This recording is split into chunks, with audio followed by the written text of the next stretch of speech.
말씀은 사도행전 13장 32절에서 52절입니다.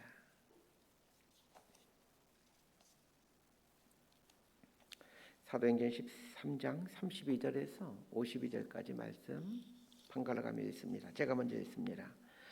우리도 조상들에게 주신 약속을 너희에게 전파하노니 곧 하나님이 예수를 일으키사 우리 자녀들에게 이 약속을 이루게 하셨다 함이라. 시편 둘째 편에 기록한 바와 같이 너는 내 아들이라 오늘 너를 낳았다 하셨고 또 하나님께서 죽은 자 가운데서 그를 일으키사 다시 썩음을 당하지 않게 하실 것을 가르쳐 이르시되 내가 다윗의 거룩하고 미쁜 은사를 너희에게 주리라 하셨으며 또 다른 시편에 일러서되 주의 거룩한 자로 썩음을 당하지 않게 하시리라 하셨느니라. 다윗은 당시 하나님의 뜻을 따라 섬기다가 잠들어 그 조상들과 함께 묻혀 썩음을 당하였으되 하나님께서 살리신 이는 썩음을 당하지 아니하였나니 그러므로 형제들아 너희가 알 것은 이 사람을 힘입어 죄 사함을 너희에게 전하는 이것이며 또 모세의 율법으로 너희가 의롭다 하심을 얻지 못하던 모든 일에도 이 사람을 힘입어 믿는 자마다 의롭다 하심을 얻는 이것이라. 그런즉 너희는 선지자를 통하여 말씀하신 것이 너희에게 미칠까 삼가라. 일러서되 보라 멸시하는 사람들아 너희는 놀라고 멸망하라. 내가 너희 때를 당하여 한 일을 행할 것이니 사람이 너희에게 일러줄지라도 도무지 믿지 못할 일이라 하였느니라 하니라. 그들이 나갈새 사람들이 청하되 다음 안식일에도 이 말씀을 하라 하더라. 회당의 모임이 끝난 후에 유대인과 유대계에 입교한 경건한 사람들이 많이 바울과 바나바를 따르니 두 사도가 더불어 말하고 항상 하나님의 은혜 가운데 있으라 권하니라. 그 다음 안식일에는 온 시민이 거의 다 하나님 말씀을 듣고자 하여 모이니 유대인들이 그 무리를 보고 시기가 가득하여 바울이 말한 것을 반박하고 비방하거늘 바울과 바나바가 담대히 말하여 이르되 하나님의 말씀을 마땅히 먼저 너희에게 전할 것이로되 너희가 그것을 버리고 영생을 얻기에 합당하지 않은 자로 자처하기로 우리가 이방인에게로 향하노라. 주께서 이같이 우리에게 명하시되 내가 너를 이방의 빛으로 삼아 너로 땅끝까지 구원하게 하리라 하셨느니라 하니 이방인들이 듣고 기뻐하여 하나님의 말씀을 찬송하며 영생을 주시기로 작정된 자는 다 믿더라. 주의 말씀이 그 지방에 두루 퍼지니라. 예 유대인들이 경건한 귀부인들과 그 신의 유력자들 선동하여 바울과 바나바를 박해하게 하여 그 지역에서 쫓아내니 두 사람이 그들을 향하여 발에 티끌을 떨어버리고 이고니온으로 가거늘. 52절 함께 읽습니다. 제자들은 기쁨과 성령이 충만하니라. 아멘. 사도행전 13장부터는 바울의 1차 선교 여행을 다루고 있습니다. 바울의 1차 선교 여행지는 갈라디아 지역이라고 이해하시면 좋을 것 같습니다. 이 갈라디아는 지금으로 하면 터키의 중부 지역과 동부 지역이라고 할 수 있습니다. 바울의 1차 선교 여행의 출발지는 첫 번째 사역지였던 이 안디옥이라는 곳입니다. 이 안디옥은 이제 시리아의 안디옥. 이 안디옥이라는 지명이 성경에 많이 등장합니다. 서로 다른 지역들인 경우가 많습니다. 이 바울이 처음 교회를 목회자로 섬겼던 곳이 이제 안디옥인데 그곳은 이제 시리아의 안디옥이라고 얘기를 합니다. 그 시리아의 안디옥인데 당시 로마 제국의 3대 도시 중에 하나였습니다. 그만큼 큰 도시였다는 얘기입니다. 안디옥에서 목회하던 바울과 바나바는 성령님의 뜻에 따라 선교사로 파송됩니다. 바울과 바나바가 첫 번째로 가게 된 곳은 이 지중해에 있는 가장 큰 섬인 성경용어로는 구브로, 지금 지명은 키프로스 섬인데 그 키프로스라는 곳입니다. 이곳은 바나바의 고향이기도 합니다. 이 키프로스라는 곳에서 복음을 전하면서 얻게 된 가장 큰 열매는 그 키프로스 섬의 최고 통치자인 서기오 바울이 예수를 믿게 되었다는 겁니다. 키프로스 섬을 떠난 바울이랑은 이제 밤빌리아 지역에 지금의 터키 지역 그 남쪽의 해안가인데 그 밤빌리 지역의 버가라는 해안 도시에 이르게 됩니다. 그런데 재미있는 사실은 이 버가라는 해안 도시가 비교적 큰 도시였음에도 불구하고 버가에서 있었던 사역들에 대해서 성경이 전혀 어떤 열매를 맺었는지에 대해서 전혀 기록하고 있지 않다라는 것입니다. 첫 번째 사역지였던 키프로스 섬에서 총독이었던 서기오 바울이 예수를 믿게 되는 그런 큰 열매를 올리고 그곳에서 사역을 자세히 설명해주고 있던 반면에 이 버가라는 곳에서 에서는 어떤 사역을 했는지 또 어떤 열매를 맺혔는지에 대해서는 전혀 얘기해 주지 않고 있습니다.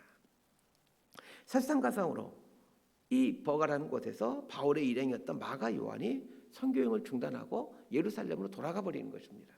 지금 뭔가 지금 좋지 않은 일이 이곳에서 있었다는 것을 누구나 짐작할 수 있는 거죠. 자, 여기에 담긴 배경은 어제 아침에 자세히 말씀드렸습니다. 밤빌리아 지역의 버가라는 해안 도시는 몸에 해로운 습한 기후와 습지대로 유명한 곳입니다. 또한 해안 도시의 가장 큰 특징 중에 하나는 또 각종 미신들이 또 왕성하게 또 발전돼 있다는 겁니다. 바울 일행은 버가라는 도시에서 큰 어려움에 봉착합니다. 버가의 해로운 습한 기후 때문에 바울이 풍토병에 걸린 거죠. 풍토병에 걸린 상태에서 그곳의 사람들에게 예수를 전해봤자 바울의 병든 육체를 보면서 예수를 조롱할 것은 뻔한 일이었습니다. 당시 풍토병을 물리칠 수 있는 가장 효과적인 방법은 이 해안가와 정반대적인 기후 환경을 갖고 있는 건조한 고원지대로 이동하는 것이었습니다. 그래서 바울 일행은 고원지대에 위치한 비시디아 안디옥으로 자리를 옮기는 것입니다. 그런데 문제가 있습니다. 이 버가란 지역에서 비시디아 안디옥으로 가기 위해서는 이 타우루스 산맥이라는 언제나 험악한 지형을 통과해야만 합니다. 타우루스 산맥은 높은 산봉우리와 깊은 골짜기로 유명한 곳입니다. 그리고 그곳에는 수많은 도적들이 들끓고 있었습니다. 이런 상황에서 마가 요한이 버가에서 바울 일행을 떠나 고향으로 돌아간 것은 충분히 이해가 되는 행동입니다. 험난한 타우루스 산맥을 넘어야 하고 강도 위협을 건너야 했기에 마가 요한은 사역을 포기하고 고향으로 돌아간 것입니다. 자, 여기서 중요한 사실을 알아야 합니다. 바울 일행이 성령의 강권적인 인도함을 받아 안디옥 교회 사역을 내려놓고 선교지로 왔지만 극심한 장애를 만났다는 것입니다. 성령의 인도하심을 받는다고 모든 것이 다 일사천리로 고속도로처럼 뻥뻥 뚫리는 이런 일이 진행되지 않는다는 것입니다. 적지 않은 어려움들이 생깁니다. 키프로스 섬에서처럼 놀라운 열매를 거둘 때도 있지만 버가에서처럼 열매를 전혀 거두지 못하는 열매를 거두기는커녕 심각한 질병을 앓게 되는 그런 경우도 있습니다. 버가에서의 열매 없는 사형 그리고 심각한 풍토병 이런 장애 앞에서 마가 요한은 사역을 중단하고 고향으로 돌아가 버리고 맙니다. 반면에 바울은 어떻게 합니까? 버가에서의 장애를 하나님의 인도하심으로 받아들이게 됩니다. 하나님의 뜻으로 선교사로 왔는데 열매를 거두지 못하고 도리어 풍토병까지 앓게 되었다면 새로운 지역으로 옮겨가기를 원하신다라는 것으로 바울은 해석한 것입니다. 그래서 바울은 이 고원지대인 비시디아 안디옥으로 사역지를 옮겨가는 것입니다. 비시디아 안디옥으로 사역지를 옮기는 것을 결정하는 과정에서 동역자들 간에 적지 않은 갈등이 있었던 것으로 보였습니다. 아마도 처음에 이 1차 선교여행지에 계획했던 것은 키프로스 섬에서 와서 지금의 터키 지역에 있는 해안가를 중심으로 도시들이 발달되어 있기 때문에 해안가를 중심으로 복음을 전하려고 했던 것 같습니다. 그런데 갑작스럽게 이 버가라는 곳에서 풍토병에 걸렸기 때문에 해안가에 있을 수가 없는 거죠. 바울은 자신에게 온 풍토병을 하나님의 인도하심을 해석하여 이 타우루스 산맥을 넘어 비시디아 안디옥으로 가는 것이 하나님의 뜻이라고 생각하였고 마가 요한은 그렇게 험난한 과정을 겪으면서 비시디아 안디옥으로 갈 이유가 없다라고 주장하게 된 것입니다. 하나님의 일을 함에 있어서도 분열이 있고 갈등이 있는 것입니다. 바울의 위대함은 무엇입니까? 장애를 장애로만 보지 않았다라는 것입니다. 장애를 통해서 하나님의 인도하심을 구하고 하나님의 인도하심을 찾아갔다는 것입니다. 하나님께서 바울과 바나바를 선교사로 보낸 것이 맞다라면 그 길을 인도해 가시는 분도 하나님이실 것이라는 믿음이 있었던 겁니다. 그래서 버가에서 얻게 된 풍토병을 우연으로 해석하지 않았습니다. 고원지대인 비시디아 안디옥으로 인도하고 계시다는 것을 깨달았던 것이죠. 전 여러분들의 인생 장애 앞에서 이 하나님의 인도하심을 깨닫게 되기를 바랍니다. 바울이 비시디아 안디옥에서 와서 하게 된 것이 무엇입니까? 이제 어제 오늘 본문에 등장하는 이 설교를 하게 되는 것입니다. 자, 오늘 본문 32절에서 37절까지 말씀 함께 읽습니다. 시작.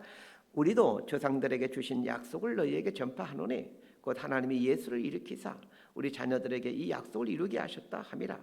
시편 둘째 편에 기록한 바와 같이 너는 내 아들이라 오늘 너를 낳았다 하셨고, 또 하나님께서 죽은 자 가운데서 그를 일으키사 다시 썩음을 당하지 않게 하실 것을 가르쳐 이르시되 내가 다윗의 거룩하고 미쁜 은사를 너희에게 주리라 하셨으며, 또 다른 시편에 일렀으되 주의 거룩한 자로 썩음을 당하지 않게 하시리라 하셨느니라. 다윗은 당시 하나님의 뜻을 따라 섬기다가 잠들어 그 조상들과 함께 묻혀 썩음을 당하였으되 하나님께서 살리신 이는 썩음을 당하지 아니하였나니. 바울이 설교를 하고 있는 장소는 비시디의 안디옥의 회당입니다. 안식일에 회당에서 이제 설교를 하게 됩니다. 자, 그러면 여기에 모인 대상자들이 누구이겠습니까? 유대인들과 그리고 유대교 신앙을 갖게 된 이방인들이 안식일에 회당에서 지금 예배를 드리고 있는 사람들입니다. 이날이 안식일이었는데 오늘날 치면 뭐 주일이라고 할 수 있는 거죠. 바울이 지금 주일 설교를 하고 있는 셈입니다. 이 바울의 설교를 잘 들어보시길 바랍니다. 상당히 어려운 내용이라는 것을 알 수 있습니다. 구약 성경부터 시작해서 예수 그리스도까지 장황하게 설명하고 있다는 것을 알게 되죠. 주일 설교니까 회당 안에 있는 사람들이 다 하나님에 대한 깊은 지식을 갖고 있다라고 판단하고는, 이렇게 좀 어렵지만 구약 성경부터 좀 깊이 있는 내용들을 지금 설교하고 있는 겁니다. 바울은 좀 어렵지만 구약 성경부터 시작해서 예수 그리스도에게 이르기까지 그 성경에 나오는 그 역사적 사건들을 설명해 갑니다. 바울의 설교의 핵심은 예수 그리스도입니다. 예수 그리스도를 말해주기 위해서 이 구약의 이야기를 해주는 것이죠. 성경은 간단하게 이렇게 이해하시면 됩니다. 구약은 올 예수, 신약은 온 예수. 이렇게 아주 간단하게 성경을 이해하시면 좋습니다. 그래서 구약 성경을 잘 보게 되면 수도 없이 거기에 예수 그리스도를 발견하게 됩니다. 자, 그런데 이제 바울이 설교하면서 예수님의 어디에 초점을 맞추고 있습니까? 어제 본문에서는 예수님의 죽으심에 대해서 초점을 맞추고 있었습니다. 어제 본문 28절과 29절은 이렇게 말하고 있습니다. 죽일 죄를 하나도 찾지 못하였으나 빌라도에게 죽여달라 하였으니 성경에 그를 가리켜 기록한 말씀을 다 응하게 한 것이라. 후에 나무에서 내려다가 무덤에 두었으나. 자, 어제 본문에서 말하는 바울 설교의 핵심은 예수님의 죽으심입니다. 오늘 본문에서는 어디에 초점을 맞추고 있는지를 보십시오. 예수님의 부활하심입니다. 그런데 예수님의 부활하심을 설명하는데 바울은 이 유대인들과 유대교에 익숙한 한 사람을 등장시킵니다. 다윗입니다. 그리고 다윗이 썼던 시편을 인용하고 있습니다. 성경의 핵심은 예수님의 죽으심과 부활하심이라 할 수 있습니다. 그래서 구약 성경은 예수님의 죽으심에 대해서 반복해서 말해주고 있고, 그 메시아로 오신 예수님의 부활에 대해서 또 미리 말씀해주고 있는 겁니다. 바울은 예수님의 부활을 암시하는 구약 성경 말씀을 인용합니다. 그 구약 성경 말씀이 시편 2편과 시편 16편입니다. 시편 2편과 시편 16편은 모두 다윗에 의해서 기록된 시편들입니다. 다윗은 시편 2편 7절을 통해서 이렇게 말씀해주고 있습니다.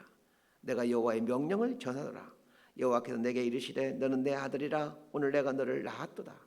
자, 시편 2편 7절인데, 자, 이 구절은 자칫하면 하나님께서 다윗에게 너는 내 아들이다 오늘 내가 너를 낳았다 이렇게 해석할 수 있는 그런 구절입니다.